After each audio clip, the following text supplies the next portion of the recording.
방송가족 여러분 안녕하십니까? 여러분 오늘도 사무엘상 18장을 통해 다윗의 삶 속에 나타난 하나님의 신실하심을 함께 나누고자 합니다. 지난 시간 우리는 사울의 마음속에서 질투가 자라나는 것을 보았습니다. 노래 한 구절이 그의 마음에 두려움과 의심의 씨앗을 심었고 그 씨앗은 점점 자라나고 있었습니다. 오늘은 그 질투가 실제 폭력으로 나오는 장면, 그리고 그 가운데서도 변함없이 다윗과 함께 하신 하나님을 보겠습니다. 성경이 이렇게 기록합니다. 그 이튿날 하나님께서 부르시는 악령이 사울에게 힘있게 내림에 다윗이 평일과 같이 손으로 수금을 탔는데 그때에 사울의 손에 창이 있는지라 그가 스스로 이르기를 내가 다윗을 벽에 박으리라 하고 사울이 그 창을 던졌으나 다윗이 그의 앞에서 2번 피하였더라. 다윗은 사울을 위로하려고 정성을 다해 수금을 연주하고 있었습니다. 그런데 그 성실함에 대한 보답이 창이었습니다.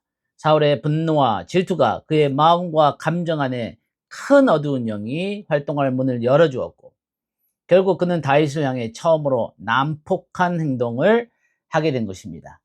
다윗은 그 창을 받아 사울에게 대던지지도 말도 대들지도 않았습니다. 그저 조용히 몸을 피했을 뿐입니다. 살인을 하려고 하는 것은 사울의 삶의 어둠이 이미 깊숙이 밀려 들어왔음을 명확히 보여주는 표시입니다. 이것은 훗날 사울이 다시 한번 다윗에게 창을 던지는 사건의 전조이기도 했습니다. 자신을 향해 살인을 품은 왕 앞에서도 다윗이 분노나 두려움에 휘둘리지 않고 침착함을 지켰다는 사실은 그의 마음이 이미 하나님을 향한 그 깊은 신뢰로 다져져 있었음을 보여줍니다. 이 사건 이후 사울은 다윗을 자기 곁에서 떠나게 하고 그를 1000명을 거느리는 지휘관으로 강등시켜 전쟁터로 내보냈습니다. 표면적으로는 승진처럼 보이지만 실제로는 다윗을 왕궁의 안전한 자리에서 밀어내고 전쟁이라는 위험한 자리로 몰아넣은 것이었습니다. 다윗이 전쟁에서 성공을 거두지 못한다면 그의 명예와 인기는 떨어질 것이고 어쩌면 그의 삶이 그것으로 끝나버릴 수도 있었기 때문입니다. 사울은 다윗이 블레셋과의 전쟁에서 목숨을 잃기를 은근히 바랐던 것입니다. 그러나 성경은 분명하게 말씀합니다. 여호와께서 사울을 떠나 다윗과 함께 계심으로 사울이 그를 두려워한지라. 사울에게는 왕관과 군대와 권력이 있었지만 하나님의 임재는 그를 떠났습니다. 반면 다윗에게는 아무 지위도 안전도 보장되지 않았지만 하나님이 그와 함께 계셨습니다. 그리고 그 하나님의 임재가 모든 것을 바꾸어 놓았습니다. 사울의 성품은 이 시기를 지나며 점차 더 나빠집니다. 그때 이스라엘의 자랑스러운 한때 영웅이었지만 점점 두려워하고 질투심 많은 우울하고 괴로운 사람이 되어버렸고 그리고는 화를 내며 살인하는 폭군으로 변해가고 있었습니다. 사랑하는 여러분, 여기서 우리가 깊이 묵상해야 할 진리가 있습니다. 사울이 다윗을 부당하게 낮추고 위험한 자리로 내몰았지만 하나님은 바로 그 자리에서 다윗을 더욱 형통하게 하셨습니다. 다윗을 방해하려던 사울의 계획이 오히려 다윗을 향한 하나님의 계획을 이루는 통로가 됐습니다. 다윗은 많은 원정에 나가면서 군사적인 경험과 용맹이 늘어갔고 하나님께서 그 전쟁들에서 그에게 주신 성공으로 인해 사울은 더 큰 두려움을 갖게 되었으며 다윗은 나라 안에서 더 많은 호의를 얻게 된 것입니다. 하나님은 사람의 악한 의도조차도 당신의 선한 목적을 위해 사용하실 수 있는 분이십니다. 우리는 여기서 중요한 리더십의 교훈을 배웁니다. 만약 여러분이 부당하게 자리에서 밀려나거나 마땅히 받아야 할 인정을 받지 못하는 상황이 있다면 하나님께서 다윗을 새로운 자리에서 축복하셨던 것처럼 여러분도 축복하실 수 있다는 사실을 기억하시기 바랍니다. 중요한 것은 그 부당함에 대해 보복하거나 억울함으로 마음이 무너지는 것이 아니라 인내하며 하나님을 향한 확신을 붙잡는 것입니다. 다윗은 자신이 왕궁에서 누리던 특권을 빼앗겼을 때 사울에게 항의하거나 자신의 억울함을 사람들에게 호소하지 않았습니다. 그는 그저 새로 맡겨진 자리에서 묵묵히 최선을 다했을 뿐입니다. 본문은 또한 다윗이 백성 앞에 출입하였다고 말씀합니다. 이것은 다윗이 하나님의 백성들을 향한 하나님의 뜻을 대적하는 원수들을 물리치도록 돕는 목자의 리더십을 가지고 살아갔다는 뜻이며, 동시에 그가 사람들 앞에서 거칠애나 의선을 행하지 않고 정직하게 살아갔음을 의미합니다. 다윗은 자신이 누리던 특권을 빼앗기고 위험한 자리로 밀려났음에도 사람들 앞에서 사울을 험담하거나 자신의 억울함을 늘어놓지 않았습니다.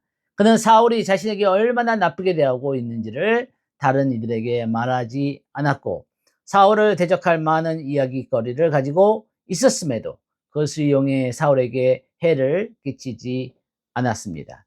이것이 바로 성경이 말하는 지혜로운 자이며 진정한 하나님께서 인정하시는 리더십의 모습입니다.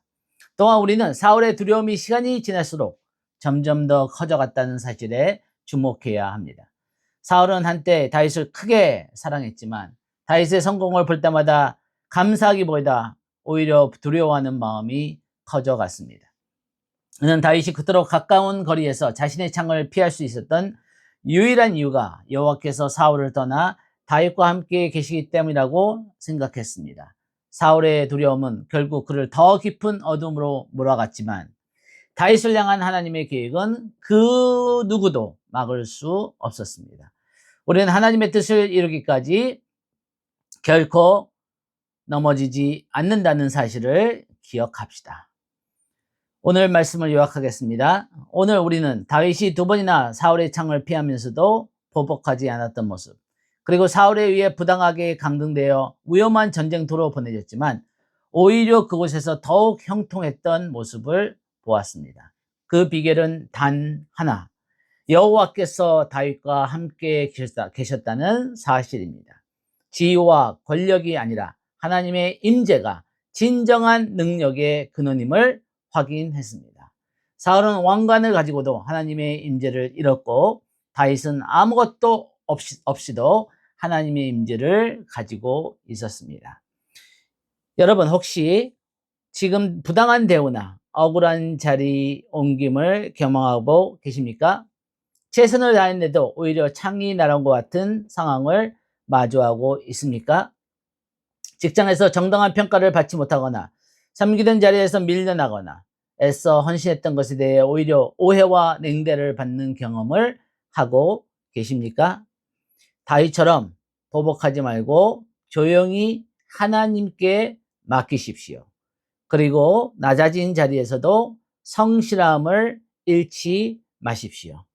하나님의 임재가 여러분과 함께 한다면 그 어떤 자라도 결국 하나님의 형통하심을 나타내는 자리가 될 것입니다.